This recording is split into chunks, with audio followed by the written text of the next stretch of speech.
किताब मुक़द्दस में से पैदाइश के 16वें बाब की तिलावत। और इब्राहिम की बीवी सारी के कोई औलाद न हुई। उसकी एक मिस्री लौंडी थी जिसका नाम हाजरा था। और सारी ने इब्राहिम से कहा कि देख, खुदावंद ने मुझे तो औलाद से महरूम रखा है, सो तू मेरी लौंडी के पास जा, शायद उससे मेरा घर आबाद हो। और इब्राहिम ने सारी की बात मानी। और इब्राहिम को मुल्क कनान में रहते 10 वर्ष हो गए थे जब उसकी बीवी सारी ने अपनी मिस्री लौंडी उसे दी कि उसकी बीवी बने। और वो हाजरा के पास गया और वो हामला हुई। और जब उसे मालूम हुआ कि वो हामला हो गई तो अपनी बीवी की को हकीर जानने लगी। तब सारी ने इब्राहिम से कहा कि जो जुल्म मुझ पर हुआ वो तेरी गर्दन पर है। मैंने अपनी लौंडी तेरे आगोश में दी है, और अब जो उसने आपको हामला देखा तो मैं उसकी नजरों में हकीर हो गई। सो खुदावंद मेरे और तेरे दरमियान इंसाफ करे। इब्राहिम ने सारी से कहा कि तेरी लौंडी तेरे हाथ में है, जो तुझे भला दिखाई दे सो उसके साथ कर। तब सारी उस पर सख्ती करने लगी और वो उसके पास से भाग गई। और वो खुदावंद के फरिश्ते को बियाबान में पानी के एक चश्मे के पास मिली। ये वही चश्मा है जो शोर की राह पर है।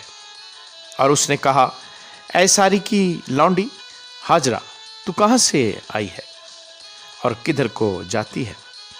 उसने कहा कि मैं अपनी बीबी सारी के पास से भाग आई हूँ। खुदावंद के फरिश्ते ने उससे कहा कि तू अपनी बीबी के पास लौट जा और अपने को उसके कब्जे में कर दे। और खुदावंद के फरिश्ते ने उससे कहा कि मैं तेरी औलाद को बहुत बढ़ाऊंगा, यहाँ तक कि कसरत के सबब से उसका शुमार न हो सके।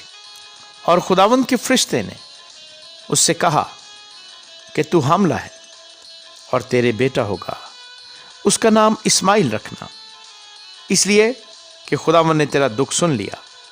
वो गोरखर की तरह आज़ाद मर्द होगा। उसका हाथ सबके खिलाफ और सबके हाथ उसके खिलाफ होंगे, और वो अपने सब भाइयों के सामने बसा रहेगा। और हाजरा ने खुदावंद का जिसने उससे बातें की अताएल रोई नाम रखा, यानी ऐ खुदा तू बसीर है, क्योंकि उसने कहा, क्या मैंने यहाँ भी अपने देखने वाले को जाते हुए देखा? इसी सबब से उस कुएं का नाम बेरलही रोई पड़ गया, और कादिस और बरीद के दरमियान है। और इब्राहिम से हाजरा के एक बेटा हुआ, और इब्राहिम ने अपने उस बेटे का नाम जो हाजरा से पैदा हुआ इस्माइल रखा। और जब इब्राहिम से हाजरा के इस्माइल पैदा हुआ तब इब्राहिम 86 वर्ष का था। आमीन।